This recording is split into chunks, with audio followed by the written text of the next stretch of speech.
Brock, what do you say about this team, where it's come from with Andrew, what he got through, where you guys were in February? I think losing 4 out of 5. Is it okay to call Texas a little bit of an underdog right now? I don't know about underdog. I just know that we've got a good squad and we're confident in our ability. Brian, you're up. Brock, that was the most Brockiest game you've had yet, making stuff happen. But I got to know, what were you saying to Cade out there? Just not letting him push me around. Not someone to take anything from anybody, and just holding my ground. Dustin, go ahead. Brock, it looked like you guys were having just a ton of fun out there, even when the moments got tense and the score tightened and everything like that. You guys didn't blink. Where do you think that comes from? Because this is a program that in times in the past has blinked in those types of moments. Our maturity and our leadership throughout the program. We've got top leaders with Matt Coleman, Cordy Raymond, Andrew Jones, and then we've got guys behind the scenes that keep everything calm. We're just a very mature team. Cedric, go ahead. Yeah, Brock, what does this mean to your head coach? I mean, he's had his struggles trying to get the program where he wants it to be, and to rebound from the struggles with the COVID and to win a Big 12 title. How big is that for Shaka? I haven't spoken to him about it, but I'm sure he's ecstatic about it. Nick, go ahead. Yeah, Brock, over the last 2 games, it just seems like whenever y'all, have needed something from Matt, he has been able to step up and deliver. Just, what's it been like for, his 4-year journey? Obviously, you got more games to play in the tournament, but just, to culminate with this, clipping down the net, where just 2 years ago, y'all were, at MSG clipping down nets for the NIT. What was the question in there? Sorry about that. Yeah, just, what's it been like watching Matt over these last 2 games, I should say, and just, it looks like he's kind of taken his game to another level for y'all. It's been amazing. He's my roommate, so I've really gotten to know him over the past couple months. And watching him have the success that he's had is amazing, because he does deserve it, and he's a great player. Cole Thompson, go ahead. Hey, Brock, just want to get your thoughts on Jericho. He's had 4 straight games of double-digit points. Just what have you seen from him this tournament, and how his role has really stepped up over the past few games? He's been enforcing as well. We knew Jericho could be this player the whole season, his whole career, and for him to pull it out when we need him has been amazing. Kai, congratulations, man. Thank you. I know that everybody considers you a 6th starter. I know that, but still, to be in the starting lineup and to have instant impact before the first media timeout, how much did that get you going? It was huge for me, because it was just a matter of me just knowing who I really was and just going out and being ready. I'm always ready when my number's called, and I was glad the coach trusted me tonight to do that. So I was ready to go. Justin, go ahead. Hi, what was going through your mind as you guys broke the press break? Jericho gets the ball, 2-on-1 situation with you 2 bigs out there. He tosses it to you, dunk, you get the foul. Shaka's losing his mind on the sideline. What were you thinking as all that was going on? Man, it felt like a dream in that moment. To be honest with you, it didn't even feel real. After I dunked it, it was a feeling of elation, just pure happiness. I'm so glad we were able to finish it off that way and win the game, but it feels like a dream, man, to be honest with you. It doesn't even feel real. John, how you're up? Very real. John, how you're up? Can I just describe the feelings and the emotions of being the first Texas team to win that thing? We put a lot into this game, especially with a tough year like this, going through having to wear connections every day, social distancing, sacrificing so much. I feel like I put my all into this game, and so do my teammates. And we just sacrificed so much to get here, from just being disciplined with COVID and working hard every day, guys going in and getting extra reps, and guys staying level-headed when it's not going well for them and being encouraging of each other. It's just a huge blessing, man. We put our all into this game, and I'm so proud of our team, and we got much more to do. March isn't over, so I'm very proud of our guys. I can't wait to go play in the NCAA tournament with them. Cole, you're up. Kai, I just want to get your thoughts on what this really means, not just to you, but what it means to also Coach Smart, especially what he's been through over the past 2 years, and how this has all culminated into a very big success story for UT, but also Coach Smart as well. You know, I'm really happy for Coach. He's a pure-hearted guy, and he's somebody who also puts his all into the game in terms of just focus and being locked in all the time. He's always ready to go. He's always thinking about basketball. So this is a magical moment for him, and I want to make more magic moments for him as well. Last one for Kai. Go ahead, Cedric. Yeah, Kai, from the beginning of the season, winning that Maui Classic, you guys have played with a lot of belief in each other. And even when the COVID thing hit, you still played hard and held it together. What does it say about the leadership, not only with Matt, Andrew, and Courtney, but also your coach, Shaka Smart? I think we just have a great group of coaches who are always emphasizing response and always emphasizing being better each and every day. And they stay on us about that. They're great communicators and they're really relationship guys. So you must give a lot of credit to the whole program. We have a lot of dedicated staff members, and it's been huge with them just staying on top of us, even when things aren't going our way. Like you said, with the COVID breakdown, they were huge in terms of just preaching, being responsive to those things and being able to respond like champions. And I think that was a culmination of that tonight when we came out. Jericho, on that drive Avery Anderson had going at you when you lost the ball out of bounds, when you went up to contest, the camera caught you and you had the biggest smile on your face I've ever seen you have during a game. What were you thinking down the stretch as you guys were closing that out, and just how much fun and how much enjoyment is this for you? Tremendous enjoyment. You know, we haven't done this before. Nobody from Texas has done this before, and we're just happy to be the first, and just all the hard work that we put into this has allowed us to get to this point. So we're very proud of ourselves. Dennis, go ahead. Jericho, what's it like as a big man tonight to do what you expect to do like every night, just for everything to go well, really on both ends of the court? I mean, big game, so I got to show up. I mean, that's about it. Brian, go ahead. Jericho, I know this is a lot to take in, but when I think about your 4 years, Mo, Jackson, Coach Horn, everybody that has wanted to see you perform like this, just what do you think of where you're at now as a basketball player?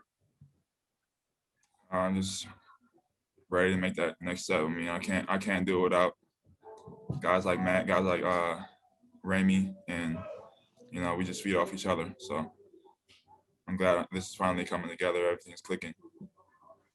Cedric, go ahead.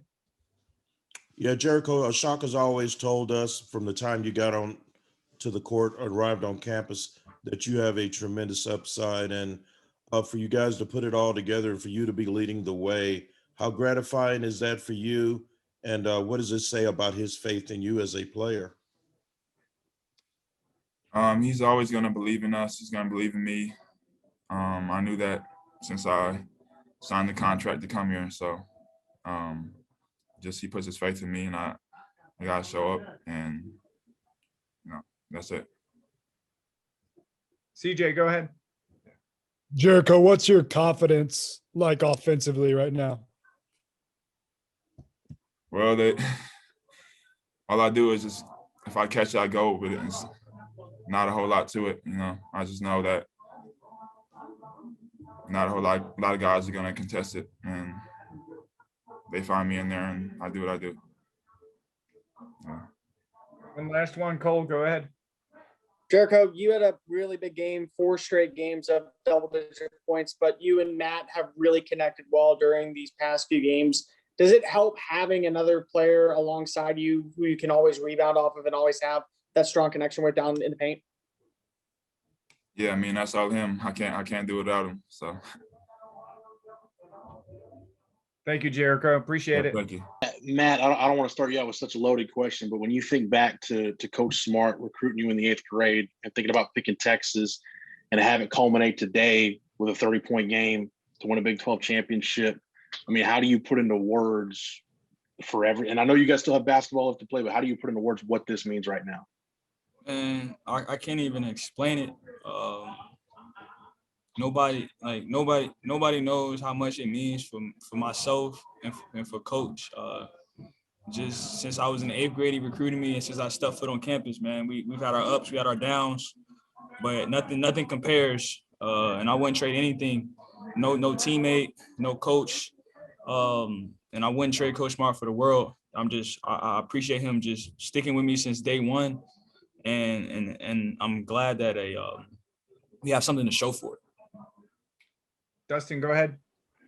Matt, when did you realize that you guys, I mean, you and Coach Smart spend so much time talking together about the team, about everything. When did you guys realize that you guys were capable of doing this? You know, to not just win a Maui Invitational, but to have that regular season you have, and then to have a Big 12 tournament championship, and now going into the NCAA tournament with a lot of momentum. I mean, I said that since day one we stepped on campus and we got the whole team, and I looked to my left, I looked to my right, and I was like, we got some guys. Like we got the makeup to do some really special things this season. And you know, we didn't win the conference, you know, regular season, but you know, this was just a step forward, you know, 1 out of 3 that we hope to achieve, and now we just hope to survive and advance in the NCAA tournament and cut down some more nets. Brian, go ahead. Matt, it sounds hard to believe, but y'all have done something that Kevin Durant, TJ Ford, none of those guys could ever do. Do you just think that sort of adds to the specialness of this group, and what y'all have accomplished, COVID and all that going into it? I mean, I think we've earned just a little bit of respect from just, you know, anybody, you know, and not that we're looking to earn, you know, searching for respect, because we knew that in each other what we had and what we could do this year. You know, back to what Dustin said, just I knew I had a special group, you know, throughout the year, and I'm just happy. It means a lot to me, and I'm just happy for myself, for my teammates, and for Coach Smart. CJ, you're up. Matt, when you guys kind of hit that mid-season funk, what's the difference between when you guys are playing like you're playing tonight, and when you guys are right, and when you guys were maybe struggling just a little bit? I'd say the biggest thing is just playing with I mean, we have everybody. You know, we have everybody. We had that mid-season funk, and it just took us some time to just get back and get to our rhythm that we had prior to that. And you know, now we're just carrying over, trusting and believing in Coach. You know, his blueprint. You know, playing unselfish, playing with a pace, and just defending at a high level. And then that puts us in the best chance to win a game, any game. John High, go ahead. Matt, we all know about your relationship with Coach Smart. What did you guys have to say to each other when that clock clicked 0? Man, I just cried. It was just like tears of joy. And I said, Coach, like this is what we've been saying since day one. You know, it took 4 years to make it happen, to take a step in the right direction, man. And it's like, you did this. You built a culture here. And I'm proud to be a part of it. And then the rest was just like tears and just feeling his love, man. Just it's deeper than the game of basketball. Nick, go ahead. Yeah, Matt, it was just a couple years ago, y'all are in New York cutting down nets for the NIT and talking about, you know, what's the next step? We want to cut down nets in that Big 12 tournament, NCAA tournament. Y'all have got to do that first part now. You know, what was the journey like just to get from there to here, between, you know, COVID, the last season being canceled, just everything that y'all have been through to get from that moment to right now cutting down nets in KC? I mean, I wanted to start like, you know, we just playing the game of basketball. It's a lot of things going around in this world that's bigger than the basketball. You know, people's losing jobs through everything. And just basketball just gave us, you know, the 12, 13 guys in this locker room an outlet to, you know, to not think about, you know, what goes on in a daily basis in their lives. And I think we just stayed true. We stayed connected. We allowed basketball to take our mind off certain things, and we just using it as a tool to be the best, you know, individuals, to build character. And I think that just leads every day into us getting better and becoming better men. Joe, you're up. Matt, it seemed like there was a certain point in the game where Courtney was the guy on the ball for the most part on Cade, and then you kind of took over that role. What led into that? Was that you talking to Coach Smart? Was that Coach Smart saying that he wanted you on him? How did that switch happen? That was just me saying, I got him. Just simple as that, you know. I said, I got him. I'll take on this matchup. That's all that was. Clark, go ahead. Matt, I want to extend a huge congratulations to you before I get to my question. And I know one thing that coaches talk a lot about in sports is the little things, those fine details you go into in practice. And looking back on it now, I know Coach Smart sent that in his denomination today. How important was that in this season and getting on top of the Big 12? Just it's small wins every day. Small wins in practice. It's small wins on how you respond when coach is coaching you. It's small wins on how you deal with your teammates. Just every little thing. I always say a little after a little, eventually a little becomes a lot. So, that's all that was. All the work, all the meetings, all the film, everything. It leads up to, winning a championship. And that's what we did today. We were able to accomplish that. One of our goals. 2 last ones. Cedric, go ahead. Yeah, Matt. The first round picks have come and gone. Jackson Hayes, Jared Allen, Mo Bamba. But you look up and the dogs that stuck around for 3 or 4 years are enjoying the most success. You, Jace, Andrew, Courtney, Jericho. What does it say about the culture that Shaka Smart is creating now with guys that stick around for a while and that are not lottery picks? Man, it's just the power that Coach Smart has. And I'm just so happy for him because he takes the heat for those bad years that, that Texas had, and it has led to this. And I'm just happy for him because I want this for him, not only for myself, but I want this for him because he's been through a lot. And he's been through it all here. And I'm happy for him. That's all I can say. Just happy for him. Last one for Matt. Go ahead, Jeff. Matt, pace and poise are 2 words that Shaka has used a lot over your 4 years. You guys showed a lot of both of those things today.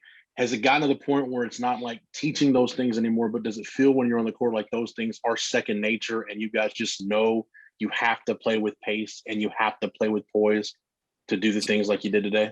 It's a little bit of both. It's maturity on our end, but coach is going to coach and we're going to listen. And like I said earlier, like he's going to give us the blueprint, and it's on us to fall through and follow through with that.